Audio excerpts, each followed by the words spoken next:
乌军利用标枪一天击毁7辆俄坦克，朝鲜加码援乌，更多炮兵抵达。欧盟高级官员，俄罗斯将在5年内宣战欧洲。日本开发垂直起降无人机。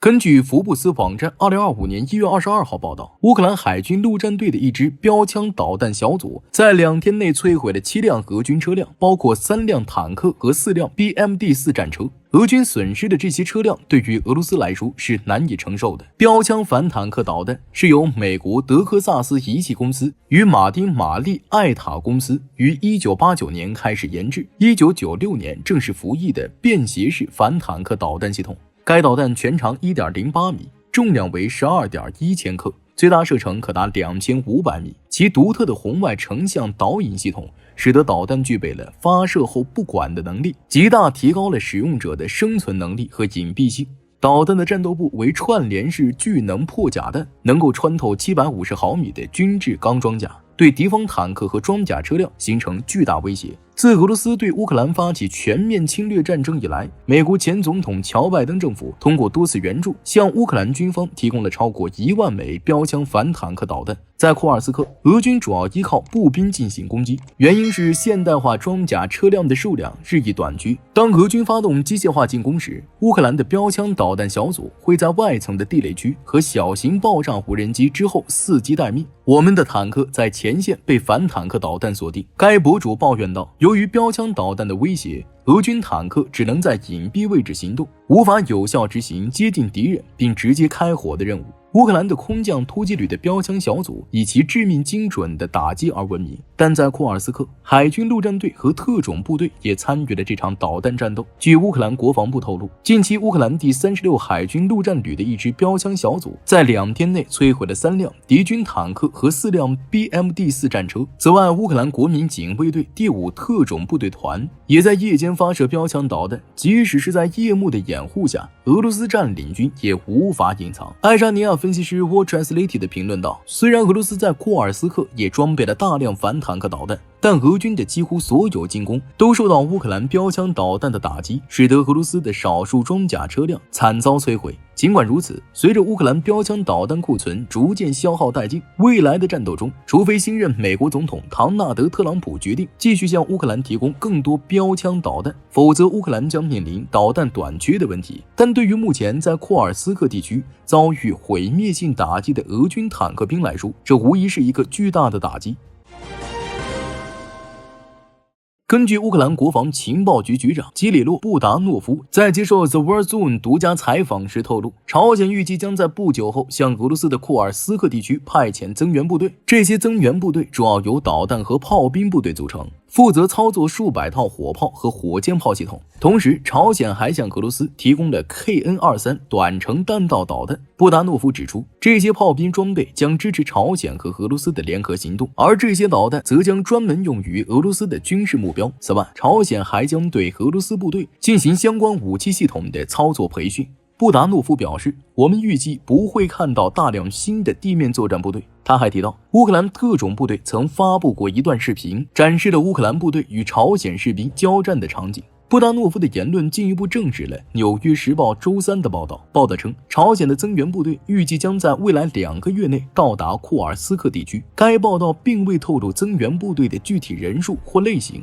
而布达诺夫称，已有约12000名朝鲜士兵被派遣到库尔斯克，其中约1/3已经阵亡，剩余的约8000人继续在战斗中。乌克兰总统泽连斯基也提供了类似的消息。与此相对，英国广播公司援引西方官员的说法称，朝鲜士兵在库尔斯克的伤亡人数为4000人，其中约1000人阵亡。由于这些数据无法独立核实，具体情况仍无法确认。布达诺夫还表示，新增的朝鲜部队将提升俄罗斯在库尔斯克和乌克兰的远程打击能力。在过去的3个月里，朝鲜向俄罗斯提供了约120门170毫米 M1989 Coxswain 自行火炮和120套 M1991 240毫米多管火箭炮系统。布达诺夫预计，朝鲜未来还将继续向俄罗斯提供类似数量的武器。朝鲜多年来积累了大量的炮兵装备，主要用于朝鲜半岛的边境地区。然而，随着朝鲜与俄罗斯关系的加深，朝鲜开始将这些武器提供给俄罗斯，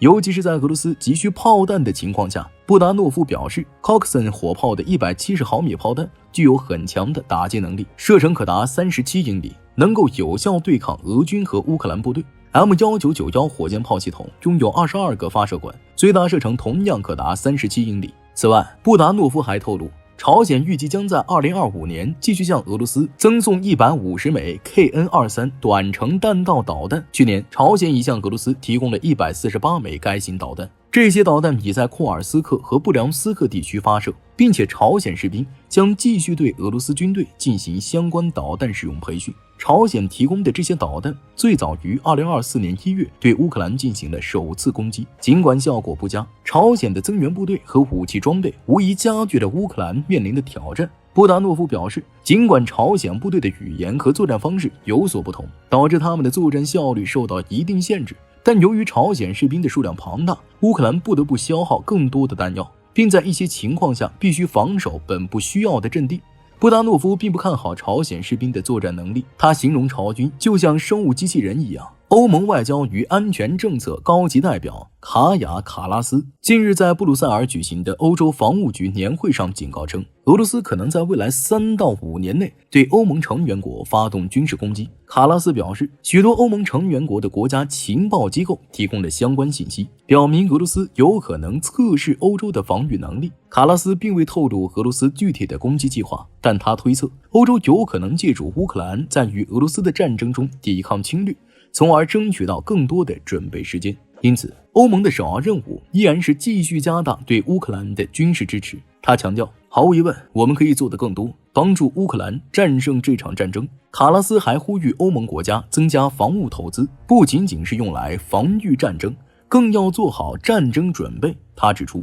美国总统特朗普曾表示，欧洲的防务开支远远不足，他认为这是正确的看法。根据卡拉斯的统计，2024年欧洲国家的国防开支平均占 GDP 的 1.9%， 而俄罗斯的国防支出则达到了 9%。 卡拉斯强调，欧洲未能增加军事投资，也在向侵略者发出危险的信号。他补充道，俄罗斯总统普京只懂得通过力量沟通，而弱点会激起他的挑衅。卡拉斯还表示，虽然外界称他为鹰派，但他认为自己只是对俄罗斯的行为有清晰的现实认识。卡拉斯还透露，欧盟目前正在制定第16轮对俄罗斯的制裁措施，同时欧盟对乌克兰的军事援助已经接近500亿欧元。此外，预计到2025年2月底，约7500名乌克兰军人将在欧盟国家接受培训，以增强其战斗力。据悉，俄罗斯国防部长安德烈·贝洛乌佐夫曾在去年12月表示，俄罗斯军方正在为未来10年内可能与北约发生军事冲突做好充分准备。他在国防部会议上指出，俄罗斯军方正在确保在中期内具备应对各种局势变化的能力，特别是可能与北约在欧洲爆发的战争做准备。